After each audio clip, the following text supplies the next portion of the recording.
नमस्कार, आप देख रहे हैं हिंदुस्तान मेल न्यूज और आइए रुक करते हैं आज की खबरों की ओर। प्रोफेशनल्स मीट में मौजा विकसित भारत का विजन। बीडी शर्मा बोले, देश की रीढ़ है आप जैसे प्रोफेशनल्स। राहुल गांधी का बयान मानसिक दिवालियापन। बीडी शर्मा ने कहा, जो गांधी परिवार को सच दिखाए उसे कांग्रेस करती है साइडलाइन। इंदौर में शराबी पोते ने की दादी की हत्या और शव को पलंग पेटी में रख दिया। मल्हारगंज थाना क्षेत्र का है मामला। यूसुफ ने नाम बदलकर की दोस्ती, पुलिस ने की कार्रवाई। कनाड़िया थाना क्षेत्र का है मामला। इंदौर में तीसरी कोरोना पॉजिटिव महिला की मौत, 12 नए केस आए सामने। शहर में पुलिस ने दुकान में हुई चोरी की वारदात का किया खुलासा, रुपए हुए बरामद। राहुल गांधी के सृजन अभियान के तहत इंदौर पहुंचे केंद्रीय पर्यवेक्षक। जिला कांग्रेस अध्यक्ष पद को लेकर दावेदारों से की 121 चर्चा। अब बिना आधार सत्यापन के नहीं कर सकेंगे तत्काल टिकट। 1 जुलाई से लागू होंगे रेलवे के नए नियम। जिस समय भारतीय सेना सीमा पर आतंकियों का खात्मा कर रही थी, उस समय आप जैसे प्रोफेशनल्स देश की अर्थव्यवस्था को संभाल कर उसे मजबूत करने का काम कर रहे थे। यह बात बुधवार को भाजपा प्रदेश अध्यक्ष बीडी शर्मा ने भाजपा द्वारा आयोजित प्रोफेशनल्स मीट में बोल रहे थे।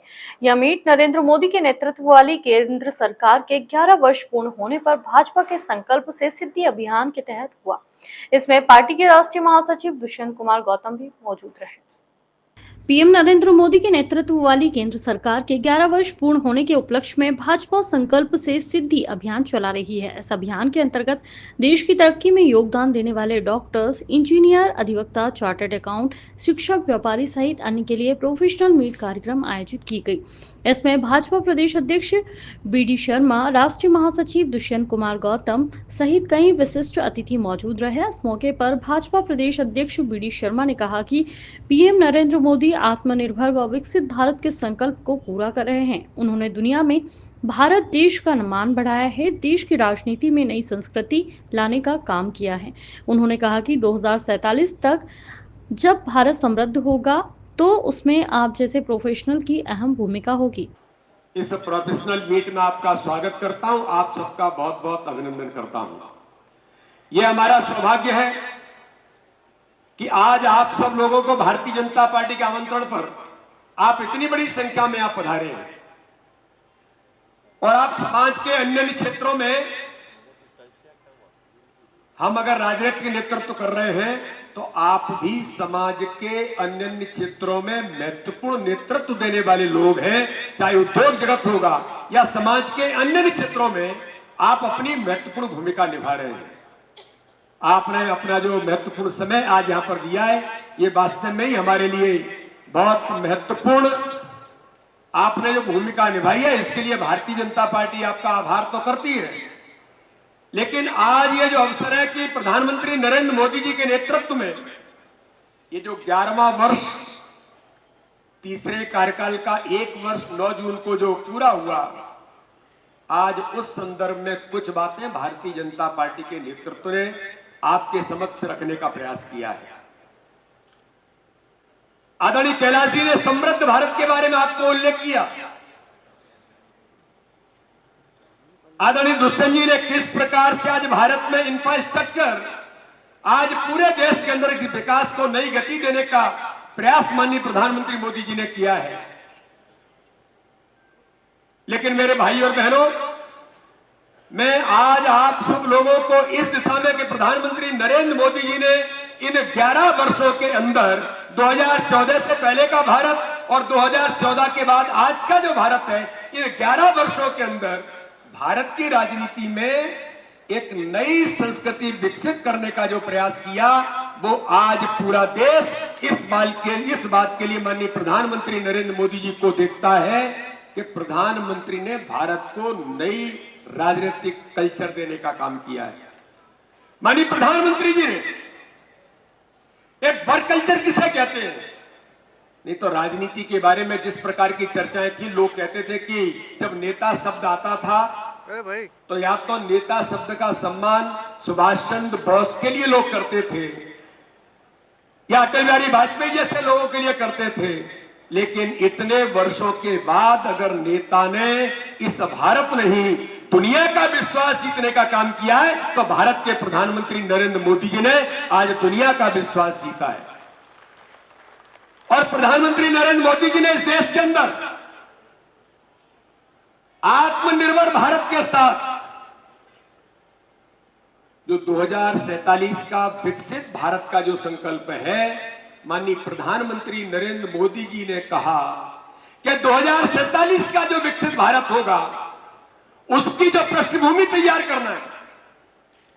मुझे ध्यान में है कि मैं जब भारतीय जनता पार्टी के मेंबरशिप के अभियान के दौरान जब इंदौर में एक प्रोफेशनल मीट वो ऐसे लोगों की थी जिनका राजनीति से कोई संबंध नहीं है, जिनका परिवार में कोई राजनीतिक व्यक्ति नहीं है, लेकिन प्रधानमंत्री नरेंद्र मोदी जी ने संकल्प में कहा कि 2047 का भारत तब विकसित भारत बनेगा जब समाज में आपके जैसे लोग जो विभिन्न क्षेत्रों का नेतृत्व करते हैं, ऐसे लोग भारत की राजनीति में जब आकर के नेतृत्व करेंगे और प्रोफेशनल होने के नाते से उस क्षेत्र को जिस प्रकार से उन्होंने आगे बढ़ाया है, भारत की राजनीतिक दिशा में भी इस प्रकार के लोगों की भूमिका जब बनेगी तब 2047 में जाकर भारत विकसित भारत बनने की संकल्पना को हम पूरा कर पाएंगे। तो आज का आपका यहां पर आना ये सामान्य बात नहीं है। माननीय प्रधानमंत्री मोदी जी की विकास यात्रा को अगर कोई प्रमुख प्रहरी है, माननीय प्रधानमंत्री मोदी जी की विकास यात्रा को प्रमुख तौर पर ले जाने वाला कोई, अगर अग्रणी भूमिका निभाने वाला कोई अगर पार्ट है, तो आप सब लोग यहां पर जो बैठे हैं अपने अपने क्षेत्र में गुड गवर्नेंस देने के लिए माननीय प्रधानमंत्री के जो प्रयास हैं वो आपके क्षेत्र में इसकी भूमिका कैसे बनेगी, इस दिशा में माननीय प्रधानमंत्री जी ने भारतीय जनता पार्टी के 11 वर्षों के गुड गवर्नेंस को आपके बीच ले जाने का प्रयास किया है। आपने सुना कि किस प्रकार से भारत के अंदर हम आर्थिक समृद्धि की ओर बढ़ रहे हैं। एक ओर दुनिया हमारी ओर देख रही थी। ऑपरेशन सिंदूर पर प्रधानमंत्री नरेंद्र मोदी जी ने मोर्चा संभालकर हमारी सेनाओं को कह दिया था, आपको पूर्ण रूप से अधिकार है कि आप अपने अनुसार निर्णय लेकर के अगर आतंकवादियों ने भारत पर हमारे ऊपर कुछ करने का प्रयास किया है कि उसका जवाब सेना देने के लिए तैयार है, उन्हें स्वतंत्र कर दिया था।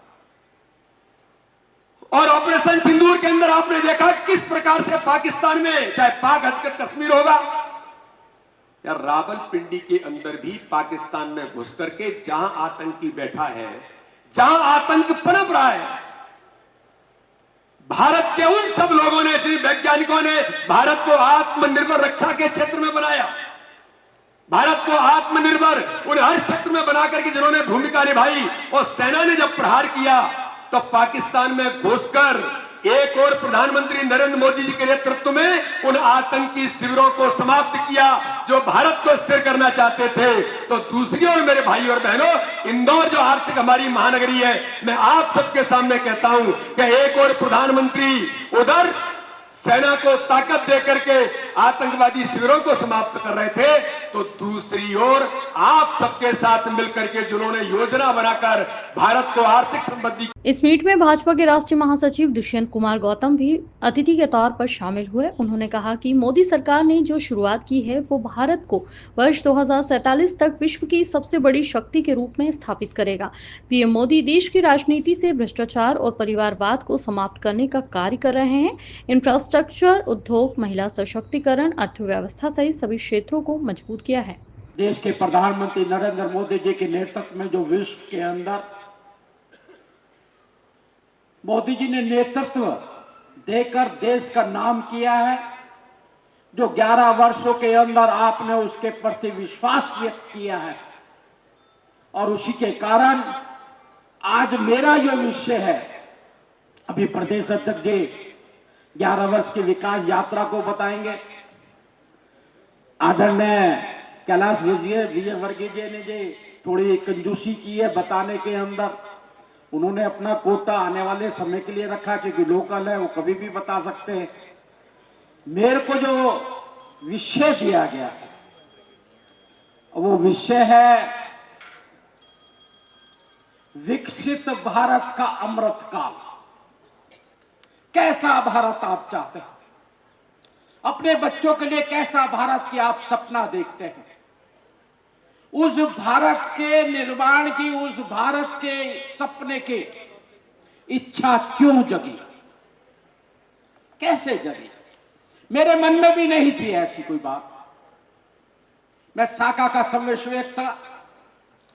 साका पे कहते थे कि देश विश्व गुरु बनेगा, हमारा देश सोने की चिड़िया थे, हमारा देश यहां से वहां तक शासन करता था, लेकिन मुझे विश्वास नहीं होता था, क्योंकि मैंने वो भारत देखा है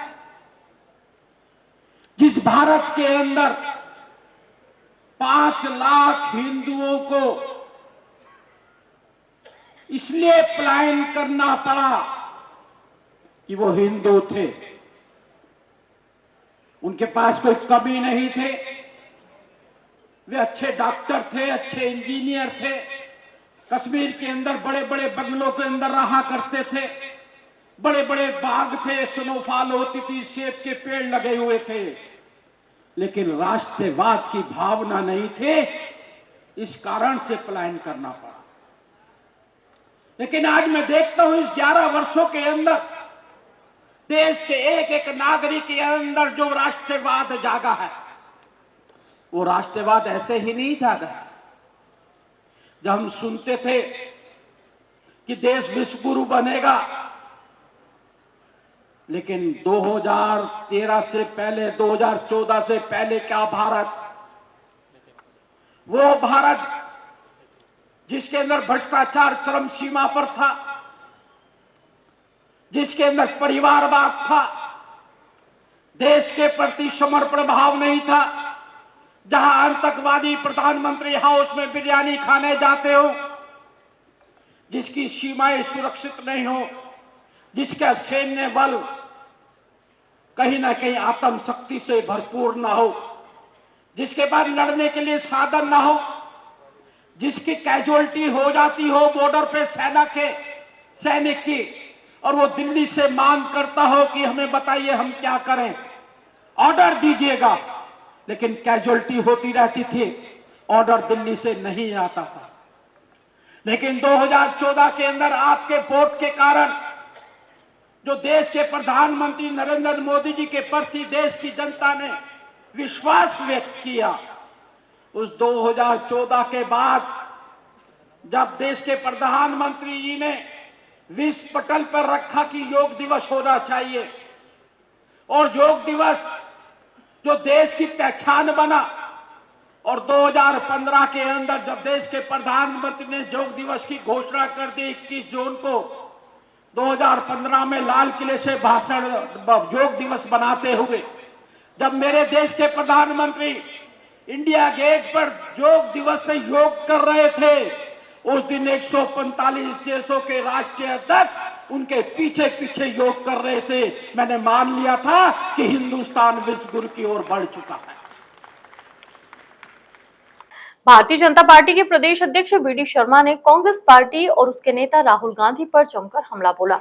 राहुल गांधी के नरेंद्र सरेंडर वाले बयान पर उनका मानसिक दिवालियापन बताया, साथ ही इस बयान को कांग्रेस पार्टी की हताशा करार दिया। दिग्विजय सिंह के भाई लक्ष्मण सिंह पर की गई अनुशासनात्मक कार्रवाई पर चुटकी लेते हुए वीडी शर्मा ने कहा कि जो भी कांग्रेस पार्टी गांधी परिवार को सच का आईना दिखाती है, उसके खिलाफ ऐसे ही बदले की कार्रवाई होती है। भाजपा के प्रदेश अध्यक्ष वीडी शर्मा बुधवार को इंदौर में थे। पार्टी के कार्यक्रम के सिलसिले में आए वीडी शर्मा ने इस दौरान मीडिया से चर्चा करते हुए लोकसभा नेता प्रतिपक्ष राहुल गांधी के नरेंद्र सरेंडर वाले बयान पर तीखी प्रतिक्रिया देते हुए इसे राहुल गांधी का मानसिक दिवालियापन बताया।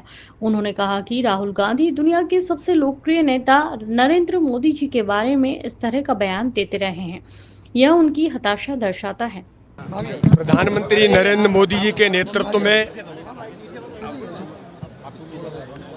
सेवा, सुशासन और गरीब कल्याण के 11 वर्ष का अभियान जो 9 तारीख से प्रारंभ हुआ है, आज मैं इंदौर के अंदर इंदौर के सभी प्रबुद्ध लोगों के साथ, हमारे राष्ट्रीय महासचिव दुष्यंत जी, आदरणीय कैलाश जी के साथ हमने मोदी जी के नेतृत्व के 11 वर्ष के उस गुड गवर्नेंस की चर्चा की है कि किस प्रकार से गरीबों का जीवन बदलने का अभियान माननीय प्रधानमंत्री मोदी की गरीब कल्याण की योजनाओं से हर गरीब के जीवन में खुशी कैसे आई है।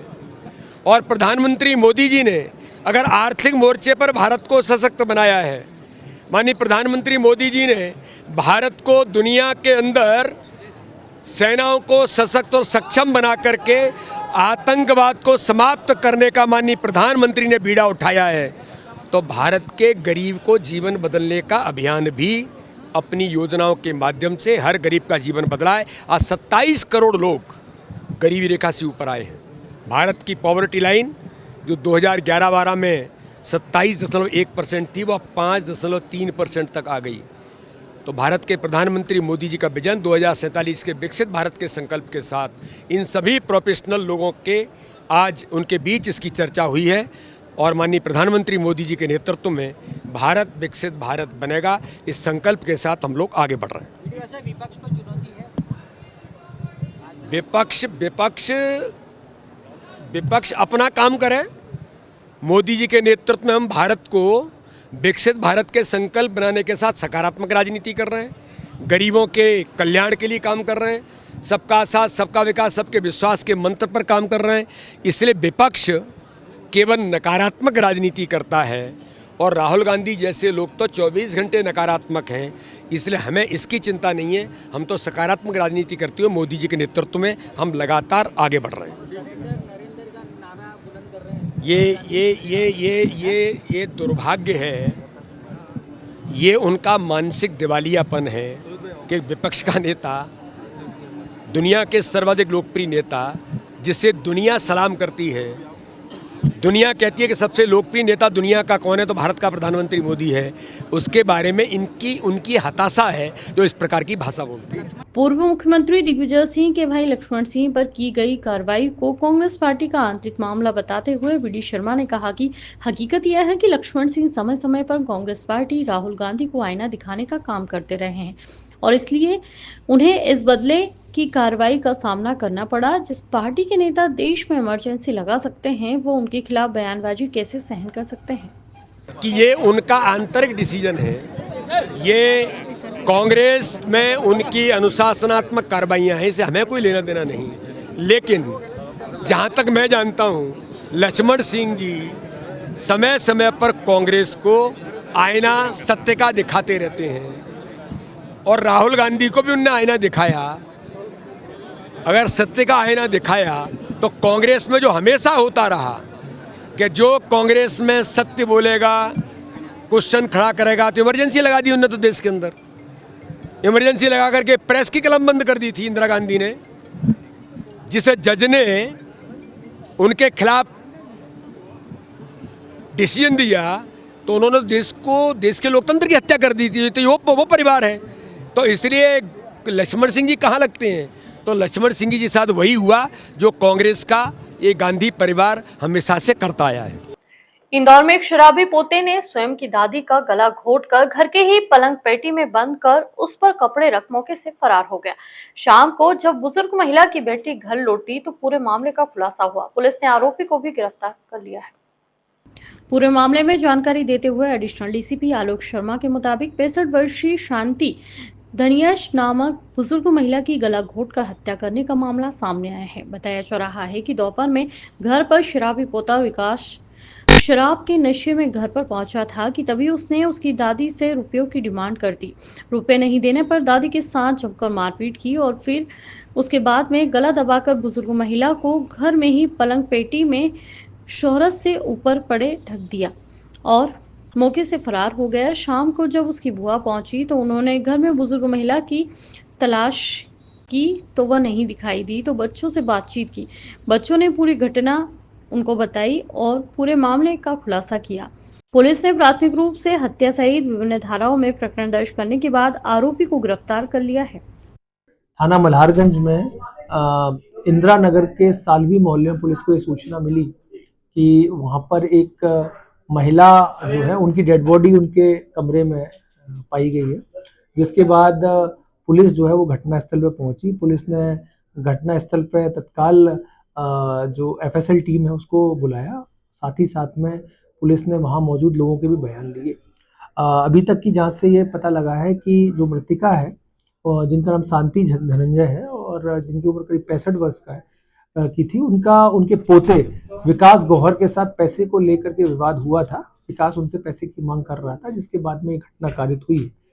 तो पुलिस ने वहाँ घटना के संबंध में मृतिका की लड़की से भी पूछताछ करी है, जिसने भी इस बात की पुष्टि करी है कि मृतिका का उसके पोते के साथ पैसे के लेन देन को लेकर के झगड़ा हुआ था, जिस पर पुलिस के द्वारा जो है वो प्रथम दृष्टया जो है हमें हत्या की आशंका इसमें प्रतीत हो रही है और इस संबंध में हम जो है वो 302 आईपीसी जो अभी 103 बीएनएस है उसके तहत हम कायमी भी कर रहे हैं। सर क्या काम करता है ये जो आरोपी है? आरोपी जो है इसके काम के बारे में अभी पूर्ण जानकारी नहीं मिली, संभवतः मजदूरी करता है और मृतिका जो है वो इसकी दादी है और ये पैसे की मांग को लेकर के वह मृतिका के पास गया था। सर बताया जा रहा है कि शराब के लिए पैसे मांग रहा था और उसी के लिए जो मना करा तो हत्या कर दी। अभी तक शराब के लिए पैसे मांगने के बारे में हमको अभी पूरी पुष्टि नहीं हुई है। हम इस संबंध में पूरी इन्वेस्टिगेशन कर रहे हैं। इन्वेस्टिगेशन के बाद ही क्लियर होगा इसका मोटिव घटना के पीछे और किस तरीके से घटना कारित हुई है। ये हम पूरे एविडेंस के बाद बता पाएंगे। अभी मृतिका जो है उसका शव जो है वो मॉर्चरी में रखवाया गया है। हमने इसको पोस्टमार्टम के लिए भिजवाया। संभवतः कल इसका पोस्टमार्टम होगा, उसके बाद इसकी पीएम रिपोर्ट मिलेगी, जिसके बाद हमें और भी घटना से संबंध में साक्ष्य मिलेंगे, जिसके बाद हम तफसील से आपको जानकारी दे पाएंगे। ये जो पलंग पेटी होती है तो उस पलंग पेटी में इसका मृतिका का जो शव है वो रखा गया। इंदौर के कनाड़िया थाना क्षेत्र में युवक द्वारा नाम बदलकर युवती से दोस्ती का दुष्कर्म करने के मामले में पुलिस द्वारा कार्रवाई करते हुए युवक को गिरफ्तार किया गया है। बताया जा रहा है कि युवती को धार्मिक रूप से भी परेशान किया गया था। इंदौर के कनाड़िया थाना क्षेत्र के एक युवक जिसका नाम यूसुफ बताया जा रहा है, उसके द्वारा एक युवती से मुकेश नाम बताकर दोस्ती की गई और उसके बाद उसके साथ दोस्ती बढ़ाने के बाद दुष्कर्म की घटना को अंजाम दिया गया। जब पूरे मामले में जानकारी हिंदू संगठन को लगी तो उन्होंने भी मामले को संज्ञान में लिया और फिर युवक को पकड़कर पुलिस के सुपुर्द कर दिया गया। बताया जा रहा है कि पिछले कई महीनों से युवक युवती के संपर्क में था। कनाड़िया में एक मामला धार्मिक स्वतंत्रता अधिनियम और 69 का दर्ज हुआ है। एक फरियादिया है जिसका कहना है कि यूसुफ खान नाम का व्यक्ति जो खजराना का रहने वाला है, उसने उसके साथ रिलेशन बनाए, शादी का झांसा देता रहा और बाद में उसे धर्म परिवर्तन का दबाव बनाने लगा। प्रथम दृष्टया संज्ञेय अपराध पाए जाने पर यूसुफ खान के खिलाफ 69 और धार्मिक स्वतंत्रता 3/4 के तहत मामला दर्ज कर लिया गया है और जो भी तथ्य सामने आएंगे उसके अनुरूप कार्रवाई की जाएगी। इंदौर में 52 वर्षीय कोरोना पॉजिटिव महिला की बुधवार को मौत हो गई। वह रतलाम की रहने वाली थी। महिला को पहले से टीबी, ब्रांकाइटिस और हाई ब्लड प्रेशर जैसी गंभीर बीमारियों से पीड़ित थी। बता दें 8 जून को उन्हें सांस लेने में तकलीफ के कारण प्राइवेट अस्पताल में भर्ती कराया गया था। 10 जून को रिपोर्ट में कोरोना संक्रमण की पुष्टि की गई, जिसके बाद उनकी सरकारी अस्पताल में MRTB के आइसोलेशन वार्ड में शिफ्ट किया गया, लेकिन 11 जून को उनकी मौत हो गई। इस साल प्रदेश में कोरोना संक्रमित मरीज की यह तीसरी मौत है। हालांकि महिला की मौत रतलाम जिले के रिकॉर्ड में दर्ज की जाएगी। इससे पहले 6 जून को खरगोन की 44 वर्षीय महिला की MRTB अस्पताल में मौत हुई। वह हाल ही में MTH अस्पताल में बच्चे को जन्म देने के बाद संक्रमित पाई गई थी। इससे पहले 27 अप्रैल को इंदौर की 74 वर्षीय किडनी रोगी महिला की अरबिंदो अस्पताल में मौत हो चुकी है। इंदौर में एसेसरीज की दुकान में हुई लाखों रुपए की चोरी के मामले में पुलिस द्वारा नाबालिग युवकों को अभिरक्षा में लिया गया है, तो वहीं एक बालिग युवक को भी पकड़ा गया। पुलिस का कहना है कि पूर्व में काम करने वाले नाबालिग युवक ने ही अपने अन्य साथियों के साथ मिलकर चोरी की वारदात को अंजाम दिया था। सीसीटीवी फुटेज के आधार पर पुलिस ने कार्रवाई को अंजाम दिया है। पूरे मामले में जानकारी देते हुए एसीपी देवेंद्र सिंह धुर्वे द्वारा बताया गया कि भंवरकुआ थाना क्षेत्र में फरियादी कोजिमा की मैकेनिक नगर में एसेसरीज की दुकान से 2,80,000 रुपए की राशि चोरी की गई थी, जिसके बाद थाने पर फरियादी ने शिकायत दर्ज कराई थी। शिकायत के आधार पर पुलिस ने आसपास लगे हुए सीसीटीवी फुटेज खंगाले तो पता चला कि पूर्व में काम करने वाले नाबालिग युवक द्वारा अपने 2 नाबालिग युवक और एक बालिका युवती के साथ मिलकर दुकान का ताला तोड़ते हुए चोरी की वारदात को अंजाम दिया गया था, जिसमें चोरों ने रुपए बांट लिए थे। इसके बाद पुलिस ने 3 नाबालिग युवकों को अभिरक्षा में लिया है, तो वहीं एक बालिका जिसका नाम अंशुल बताया जा रहा है उसको गिरफ्तार किया गया। पुलिस ने कार्रवाई के दौरान 2,52,000 की राशि बरामद की है और उन पर पूर्व में भी आपराधिक रिकॉर्ड भी खंगाले जा रहे हैं। थाना भौरकुआ अंतर्गत दिनांक 10/6 को मैकेनिक नगर में एक एसेसरीज की शॉप है जिसके जो मालिक हैं खुजेमा सनावत वाला, इनके द्वारा थाने में आकर रिपोर्ट कराई गई कि इनके अलमारी में रखे अलमारी को तोड़ के जो है उनके पास जो कैश थे 2,80,000 रुपये वो वहाँ से गायब है। तो घटना की गंभीरता को देखते हुए वरिष्ठ अधिकारी को संज्ञान में लाया गया। थाना प्रभारी के नेतृत्व में एक टीम गठित की गई जिससे सीसीटीवी फुटेज खंगाले गए जिसमें कुछ बदमाश जो है मुंह में कपड़ा बांध के वहाँ पे वारदात करते दिख रहे हैं। इसके बाद से लगातार टीम हमारी इसमें काम कर रही थी, तो इसमें से एक संदिग्ध हमें लगा जो पूर्व में वहाँ पे काम करने वाला लड़का था जो कि नाबालिग है। उसके से जब हमने राउंड अप किया उसके बाद उससे जब सख्ती से पूछताछ की गई तो उसने बताया कि उसने जो है अपने मालिक की दुकान के जो आमदनी और पैसे का आने जाने की जानकारी जो अपने साथियों को बताई थी और ये पूरी प्लानिंग उन्होंने बनाई थी। इसमें जो है 3 जो उसके जो अन्य 2 साथी हैं वो भी नाबालिग हैं और जो एक आरोपी है आशु उर्फ अंशुल मीणा जो कि रहने वाला अभिनव नगर भौरकुआ क्षेत्र का है, ये बालिग है। इनके पास से अभी तक हम लोगों ने जो है 2,53,000 रुपये जो है बरामद कर लिए हैं। पकड़े गए पूछताछ में क्या अपना नशे का शौक पूरा है? इनसे पूछताछ में इन लोगों ने जो अपनी लाइफस्टाइल जो है थोड़ी उनको एक लग्जरियस उसका रूप देने के रूप में कि महंगे फ़ोन या कुछ गाड़ी वगैरह खरीदने के हिसाब से जो है इन लोगों ने चोरी करी थी। और चूँकि जो काम करने वाला बालक था वो अपने मालिक के यहाँ पैसों के जो आने जाने को देखता था और उसको पता रहती थी कब राशि बड़ी यहाँ पे आ रही है, तो उसने ही पूरी प्लानिंग करी थी। नहीं, इनमें से किसी के कोई आपराधिक रिकॉर्ड नहीं है। नाबालिग काम कर रहा था सर वहाँ पर, तो देखिए नाबालिग में जो नियम है वो 14 वर्ष से कम के लोगों के लिए है और 14 वर्ष से अधिक के व्यक्ति जो है काम कर सकते हैं अनटिल अनलेस वो कोई घातक फैक्ट्री या वैसे चीज ना हो। लोकसभा में कांग्रेस के नेता प्रतिपक्ष राहुल गांधी द्वारा कांग्रेस को मजबूत करने के लिए शुरू किए गए सृजन अभियान के तहत केंद्रीय ऑब्जर्वर दानिश अबरार इंदौर पहुंचे, जहां उन्होंने जिला कांग्रेस के नए अध्यक्ष के लिए सभी दावेदारों से मुलाकात की और कार्यकर्ताओं से 1-to-1 चर्चा की, जहां कई दावेदारों ने अपनी दावेदारी भी पेश की। दरअसल लोकसभा में नेता प्रतिपक्ष राहुल गांधी द्वारा 3 जून को भोपाल में हुई आम सभा के दौरान कांग्रेस पार्टी को मजबूत करने के उद्देश्य से सृजन अभियान की शुरुआत की है, जिसके तहत कांग्रेस के सक्रिय कार्यकर्ताओं को मैदानी रूप से काम करने के लिए तैयार किया जा रहा है। इसी अभियान के तहत केंद्रीय ऑब्जर्वर दानिश अबरार इंदौर पहुंचे, जहां उन्होंने इंदौर जिला कांग्रेस अध्यक्ष पद के दावेदारों से मुलाकात की। इस दौरान कांग्रेस के राष्ट्रीय महासचिव सत्यनारायण पटेल के अलावा पार्टी से जुड़े कार्यकर्ता और अध्यक्ष पद के कई दावेदार भी मौजूद रहे। इस दौरान विधानसभा चुनाव लड़ने वाले प्रत्याशियों ने भी पार्टी को मजबूत करने के लिए कार्यकर्ताओं को सक्रिय करने के लिए विस्तृत कार्य योजना पर चर्चा की। ऑब्जर्वर दानिश अबरार ने पूरे कार्यक्रम की जानकारी देते हुए बताया कि राहुल गांधी के निर्देश पर यह पूरा कार्यक्रम संचालित किया जा रहा है, जिसमें कांग्रेस से जुड़े सक्रिय कार्यकर्ताओं को फ्रंटलाइन में लाकर पार्टी को मजबूत बनाने का इरादा है, जिसके लिए दावेदारों से अगले 10 दिनों तक 121 चर्चा की जाएगी।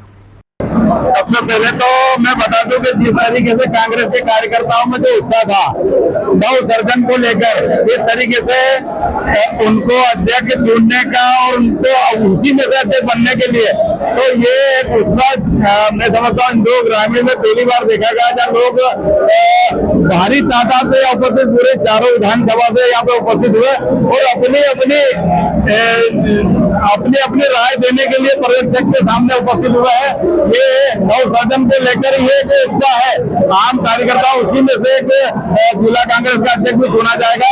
आज जिला कांग्रेस के नेतृत्व में यहाँ पे आज मीटिंग रखी थी, हमारे केंद्रीय पर्यवेक्षक हमारे बीच में उपस्थित हुए हैं। अब आम लोगों की राय उसके साथ साथ पूरे हर ब्लॉकों में हमारे पर्यवेक्षक भी पहुंचेंगे, उनका कार्यक्रम भी हमने बना के दे दिया है। सभी जगह पूरी एक विधानसभा पूरे 14 ब्लॉक है, इंदौर ग्रामीण के 14 ब्लॉकों में पर्यवेक्षक भी पहुंचेंगे।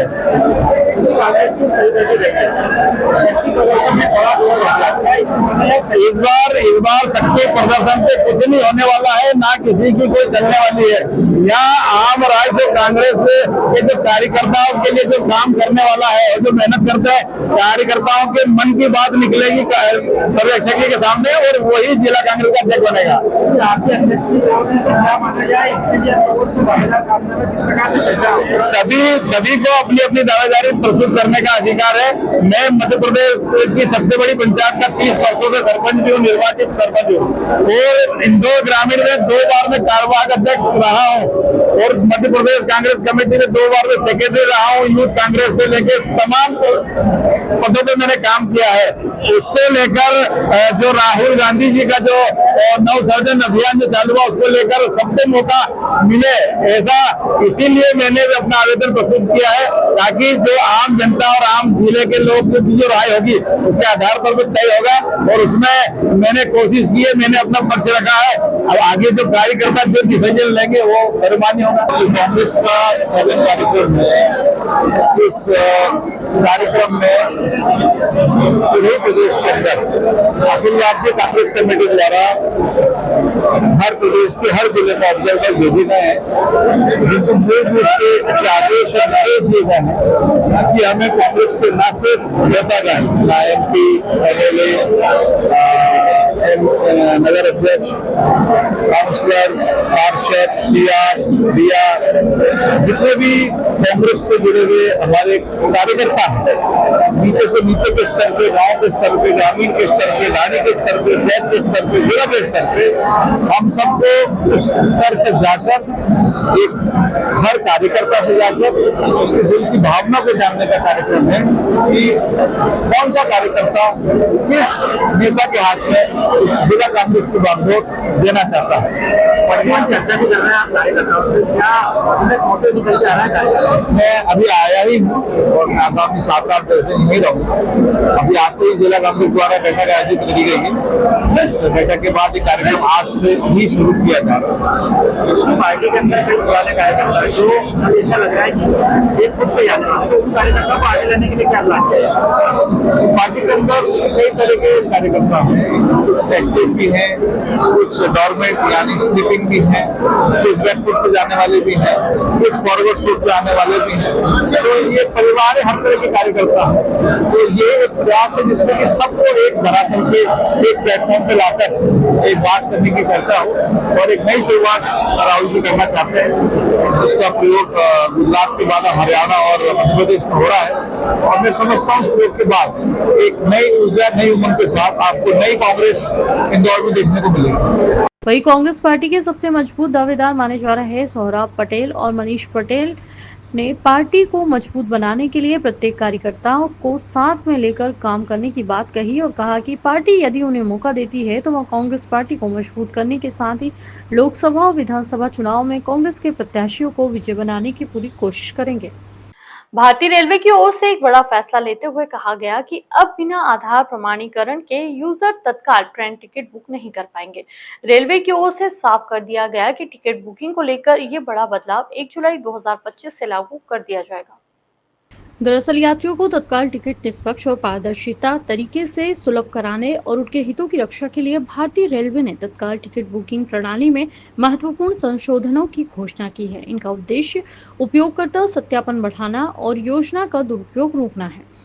1 जुलाई 2025 से IRCTC की आधिकारिक वेबसाइट और मोबाइल ऐप द्वारा तत्काल टिकट बुकिंग केवल आधार सत्यापित उपयोगकर्ताओं के लिए ही कर सकेंगे। इसके अलावा 15 जुलाई 2025 से ऑनलाइन तत्काल बुकिंग के लिए आधार OTP सत्यापन अनिवार्य हो जाएगा। रेल आरक्षण के शुरुआती समय में बल्क बुकिंग रोकने के लिए भारतीय रेलवे के अधिकृत टिकटिंग एजेंटों को बुकिंग विंडो के पहले 30 मिनट के दौरान तत्काल टिकट बुक कराने की अनुमति नहीं दी जाएगी। ऐसी क्लासों के लिए यह प्रतिबंध सुबह 10 बजे से 10:30 तक और गैर ऐसी क्लास के लिए सुबह 11 बजे से 11:30 तक लागू होगा। ये बदलाव तत्काल बुकिंग में पारदर्शिता बढ़ाने और सुनिश्चित करने के लिए लागू किए जा रहे हैं कि योजना का लाभ वास्तविक उपयोगकर्ता को मिले। देखिए, तत्काल बुकिंग क्या है कि हमारे एसी पैसेंजरों के लिए 10 से और 10:30 बजे के बीच में रहती है और नॉन एसी के लिए 11 साढ़े 11 के बीच में रहती है। तो सबसे बड़ी चीज़ ये है कि इसके लिए अभी आधार सत्यापित के लिए 1 जुलाई से अनिवार्य कर दिया गया है। तो IRCTC की वेबसाइट पे ये जो है सभी जो पैसेंजर उस पर बुकिंग कराते हैं उसके लिए 1 जुलाई से ये अनिवार्य कर दिया गया है। इसके अलावा दूसरे जो हमारे काउंटर और दूसरे ऐप्स पे जो इसमें टिकट करते हैं तत्काल बुकिंग में, उसके लिए 15 जुलाई से ये लागू किया गया है। इसमें क्या है कि मेजर आधार जो है उसको सत्यापित कराना ज़रूरी है, क्योंकि हमारे ऐप या दूसरे जो भी IRCTC की साइट्स है उस पर प्रोफाइल में इसको सत्यापित करने के लिए वो जो नंबर आधार में है उसको जोड़ना अनिवार्य हो जाएगा। इसके अलावा दूसरे हमारे PRS सेंटर की बात की जाए तो इसमें हम लोग क्या है कि PRS सेंटर के अंतर्गत जैसे ही कोई बुकिंग कराने आएगा तो उसके OTP मांगा जाएगा। तो एटलीस्ट क्या है कि उसमें जो उसमें भी सत्यापित OTP आएगा तो सत्यापित करना उसमें भी ज़रूरी हो जाएगा। सर, आम लोगों को किस बात का ध्यान रखना पड़ेगा, क्या मैसेज है? मेजर तो यह है कि अपनी जो प्रोफाइल अपन बनाते हैं IRCTC पे या ऐप पे दूसरी तरह से, तो वो हमारा जो आधार कार्ड है उसको उसमें वो अटैच कराना पड़ेगा। इसके अलावा दूसरा ये है कि इससे फ़ायदा ये होगा कि जो एजेंट है उनके लिए 30 मिनट बाद में बुकिंग खुलेगी, तो इससे पहले कि आम आदमी तत्काल टिकट बुक करा पाएगा। इसके आधे घंटे के बाद में ही एजेंट टिकट बुक करा पाएंगे, क्योंकि सपोज 10:30 का टाइम है तो 11 बजे वो करा पाएगा, और जो 11:30 तक हमारा 11 से 11:30 नॉन एसी रहता है तो वो 11:30 के बाद में ही एजेंट बुक कर सकता है। तो एक पारदर्शिता इसमें बढ़ेगी और ये तत्काल बुकिंग के लिए एक बहुत अच्छा कदम माना जा रहा है।